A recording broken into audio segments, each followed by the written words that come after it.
My name is John Kimathi Kithinji. My day job is a property developer. My passion is adventure motorcycling, and I am a Jubilee rider. I heard about the Jubilee ride through a friend of mine who is a member of the Nairobi chapel, and as soon as he told me about it, I was very enthusiastic. This is more than a year ago, and I immediately jumped on the bandwagon. I enjoy touring by motorcycle. For a change, I had a chance to combine my passion with a good cause. Positive highlights about the whole experience. We went to 9 different countries and saw different types of people, different landscapes, different animals. It was also very interesting interacting with the 6 other riders, and you learn how to live with people, how to tolerate people, and they also learn how to tolerate you. Another thing that was a big motivation was the scholars, the Jubilee scholars, when they spoke to us before we left. And a lot of the time we were tired, hungry, thirsty, and felt like giving up and going back home. And then we remembered those young men and women who were counting on us to make a difference on their lives.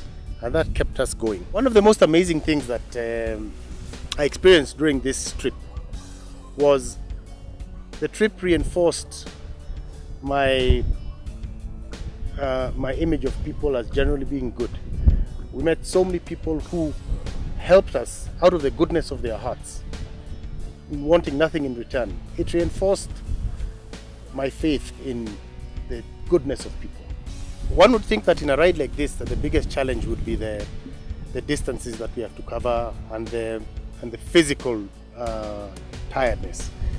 But I was never worried about that from the start. I knew I would make it to South Africa and back.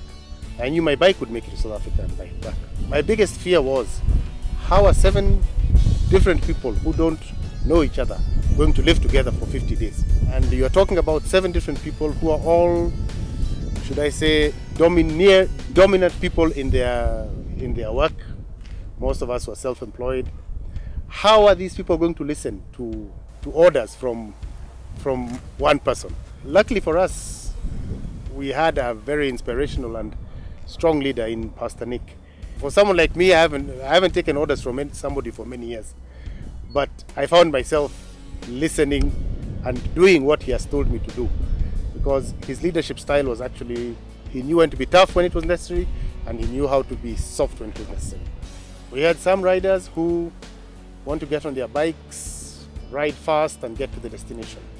And we had other riders who, whenever they saw something interesting, would stop and start looking at what is going on. And somehow we had to get to a middle ground. I think the biggest lesson that I have learned from this experience is that it's very necessary to trust in God. I'd like just to say something about Pastor Nick. One of the things that really struck me by his character, first of all, was his patience. His job was not an easy job because everybody was pulling on his own direction, and he had to really cajole us to, to get back on track. Without him, I don't think we would have pulled off this ride.